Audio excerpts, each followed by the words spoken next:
Good morning, good afternoon, everyone. I'm John Whittle, and I'm joined by Heather Williams, and we're speaking from Dove. Hopefully, a company that some of you will have heard from. We've been around for quite a while now, about a decade, in fact. And over that decade, we have quite a wealth of experience, both in developing technology and research best practice.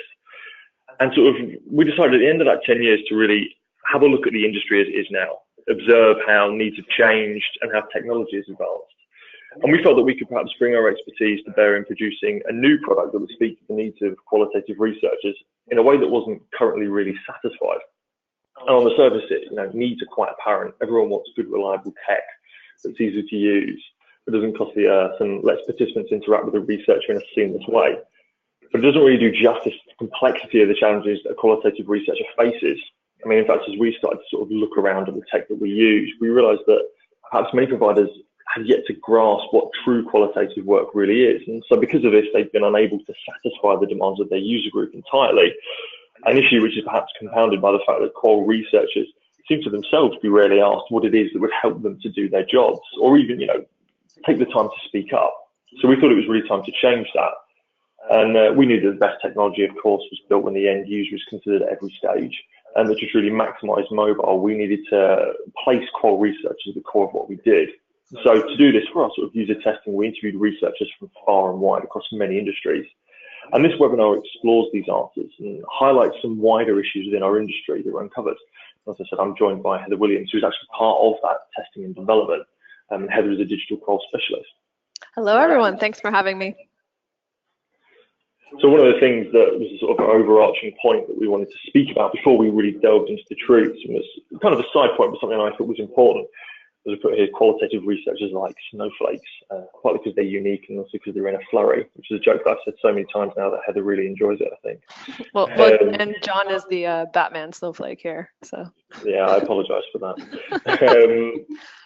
When we were talking to researchers, we found that no two were alike. No two shared the same process. Everyone had different methodologies, different engagement techniques, and the way that they handled requests, because they knew that every brief was different, every participant and every budget was different. So it required a deft hand and a subtle touch to ensure that they were delivering efficient research. And this meant that intuitively, it seemed, they almost brought together such a wide array of techniques. But many of these tactics and strategies were underlaid with a looming feeling of pressure from within the industry, from client expectations to perceived technological capabilities. And many felt that things were speeding up or had increased in pace in the past few years. But unfortunately, aspects of the way we work had yet to catch up to the spur of demand and supply. And this led to 5 truths that we're going to explore. The first of which, if I can, there are, truth 1, which is it turns out that the age of accelerations is hard to keep up with. Oh, absolutely. This really rings true with me, John. If you think about it, about 60 years ago, qualitative research used for commercial purposes was a really big hit, wasn't it? It was super new and innovative way of getting a random group of people together in a room to discuss ideas and brands. And 6 decades later, we as qualitative researchers were overwhelmed with advances in technologies and the tools that created a wonderful excitement, but also a bit of fear and inertia. And there's effect of this, I think, with being overwhelmed by time. So, we're trying to do as much as possible in a shorter period of time. The abundance of choice, so all the tools available to us, and money, and not just the cost of trying different tools and using different tools. And then that leaves us also with a bit of a culture that's not really primed for experimentation at this pace. So even in the academic world, there is room and permission to experiment, but it's really hard when when you're actually doing this for commercial purposes. And also tech is built for the hybrid researcher. So and this is really exciting because it means things can scale up and down the way you want. But as a qualitative researcher, when you're used to different processes, it can be really daunting when you have to take on new processes and ways of doing things. And then qualitative researchers were built on a bit of science and a bit of art and, of course, a bit of charm. And so there's a bit of uncertainty around how to best translate this expertise onto the smartphone screen. So making sure that all of those techniques that we've been cultivating over years and years of qualitative research practice, how do we make that absolutely best for the mobile? So I was just saying that, I feel like this is a bit of a missed opportunity for qualitative researchers in order for tech to develop the way that we need it to. And this not only has an impact on the development of tools, but also for the tools we're already using on a more regular basis. So things that we're, maybe using a lot, but maybe not making the most of it. What do you think, John? Yeah, definitely. We find that as a technology provider, we're often best placed to speak about how we use our technology to enhance the research. And you're often really only limited if you've got even a basic set of tools, as it were, by your imagination. A blog task itself can be transformed more than just a diary into a shopper mission. If you can upload media, you can take it into a more projective realm. Or, in our markup tool, for instance, in Idea Stream, that you can use, obviously, that for brand and concept testing, where people will highlight what they like. But you could also use that for emotional testing, triggers, using emojis and some of the elements that we've used before. And so that leads us to our second truth, in a way, actually, is that, are we maximizing what we've got? There is a tension in what people expect with technology and what they really need in that. Absolutely. And I think, a lot of conversations I have with people is often around the briefs, that the types of briefs that are coming in and the budgets that they're coming in at. So it seems to have changed quite dramatically in the last couple of years. And so we've gone from bigger budgets and longer timeframes to a fraction of both to answer the very same questions of what is the meaning of life. And you have 3 days to do it versus 3 months. And, it's really overwhelming because, I'm sure there's ways that we can look at some of these questions, but, what's the best way to do it and give us the confidence to do that. And I think, often clients have always made suggestions of methodologies, but the expectation that tech has created is that we can do a lot more for less, and we're expected to be super innovative. I think we're all familiar with this idea.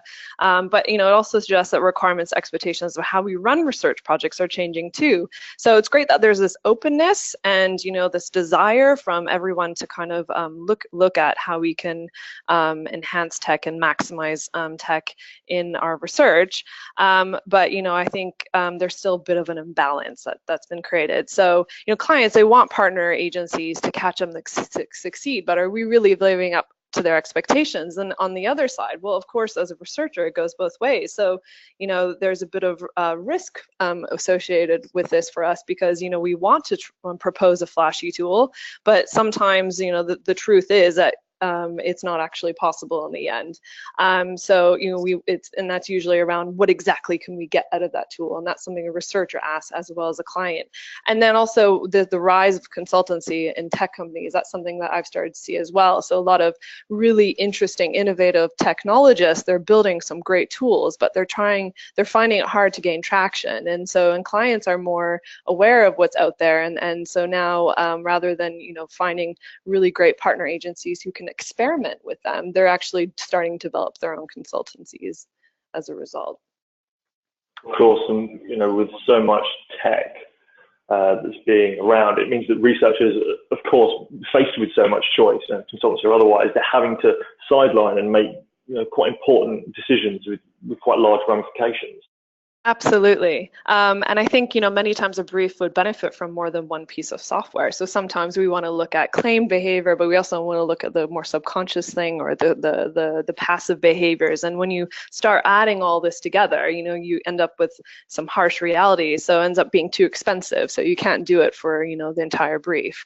Or it takes a lot of time to learn and educate. We don't have that much time to learn new tools and also to educate, the teams who are working with us. And there's a lot of data points that we have to dig into as well. So, if you're having to go to different data sources, you're just like, oh my goodness, I just want to go to one place. And it also, sometimes it means that maybe there's multiple things going on for respondents, and we absolutely need to be thinking of what that user experience is like. And so what this is, the effect of this, impact of this is that it feels like, we're having to create some workarounds. So, maybe we decide that we're going to go with one piece of tech and not another piece, and it does answer the question, but maybe not as as holistically as we could if we could use different tools. And then sometimes that encourages us to just rely on more traditional methods. So, I've been in situations where a client has asked for a super innovative tool and demanded we want the most innovative of, flashy tool to use, but actually in the end, they just decide to go with some focus groups because it's the easiest thing to do. And ultimately, this doesn't really promote experimentation, which is, something I think we need more of. Yeah, which leads us, in a way, you said there about data points, to our, with researchers can be put out with outputs. Because when you maximize well, it can be a bit of a blessing and a curse. When it's gone well, you can get such a huge volume of data. It can actually be quite overwhelming sometimes. You're hindered by your own success almost to try and find insight amongst that mountain. And alongside the pressures that Heather discussed earlier, it can lead to some functionalities within platforms being overlooked, which can actually make the analysis element perhaps more tricky and difficult and complex than it would be. When we spoke to researchers about the tools they relied upon, it was often the traditional ones, the Excel sheet, the Microsoft Word document, the large post-it note debrief. Those are the things that really appeal to people. Despite the fact that many platforms did have tagging and sorting systems, which when known about and used efficiently can save time. But of course, it's about being able to understand how that fits in with your own process. I think I was a technology company that said when we were looking at developing a new product, we were thinking, is it really that these tools aren't useful? Or is it that perhaps maybe they don't speak to the needs? Does the mobile platform and the analytical tools they have, do they fit the mindset of a researcher? Qual, in essence, is obviously, of course, about recognizing new ideas and themes and exploring them, reacting nimbly when talking with participants and reviewing data. Now, if a text system is unwieldy or it isn't intuitive, then someone is, of course, more likely to jot something down on a pad than use a system that isn't going to work for them and risk breaking their train of thought. And at present, as we were sifting through this user research, it seemed that this core mindset would really help with understanding new themes as they arise and sorting the data in a great way isn't there, perhaps because these platforms are often designed by technologists and not guided by researchers. And it joined in with another sort of output frustration, which was spurred on by both new and old clients about what was the perceived value of qual, and was there really trust about what was truly qualitative and good value between clients and agencies.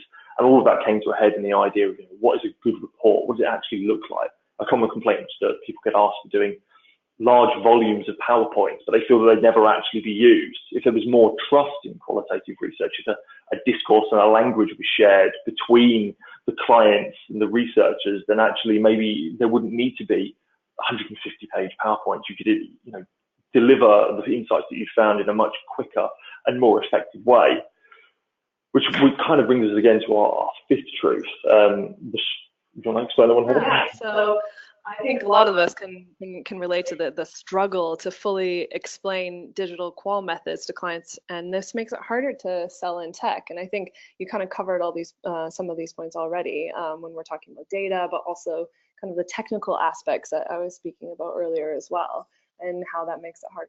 Exactly.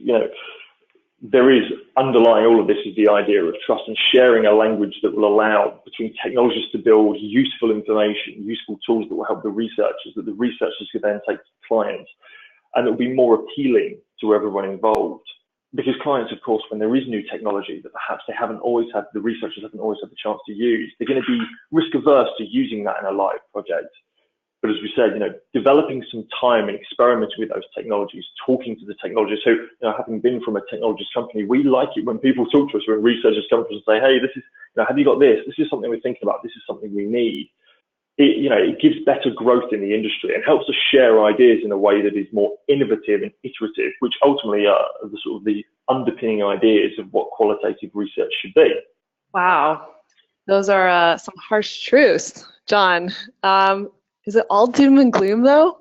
It is not doom and gloom. Juggling this microphone has proven to be a challenge. I think we're doing it quite well, though. I apologise for the start, but I hope we've got it better now. It isn't all doom and gloom, and that's one of the things. There is, of course, hope for the future, which is what we're speaking about. It's one of the things that we've underpinned in our new work. What would the world look like if we invested in a bit of research and development? If we spoke more amongst us as a community, between that sort of trifecta, the client and the researcher, we took the client along for the ride. We use them to help sculpt what we need and join the technologists into the conversation and developed a really clearer definition of what we want and need. Qualitative research is abstract. It's a little bit grey. It's a little bit nebulous. But there are certain, as we found doing this user research, there are similarities. There are things about sorting data. What are the tools that actually could help with, that would help in our analysis? I think, researchers, we really do need to have a clear definition of what we want and need. So, I think when you're talking about researchers as snowflakes, and this goes to the last point here as well, just having some idea of what those best practice and industry standards are, so that we can actually work together and with that relationship with technologists. And, and maybe that is development of, stuff like machine learning tools to help with qualitative analysis. So whether that's, when we team up with some biometric technology, what those outputs look like, and making it a little bit easier for us to digest that information so that we can combine the best of our skill set with this new world of tech. Exactly. So hopefully that's not all too depressing. Maybe it's given some sort of a food for thought, or at least maybe some have gone, oh yeah, I at least agree with that. Or maybe that's my world of work as well, and if you have anything you want to add to that, it would be great to hear from you. But thank you for taking the time to listen, and thank you very much to Heather. And that's it. Thank you very much for listening. Thanks, John.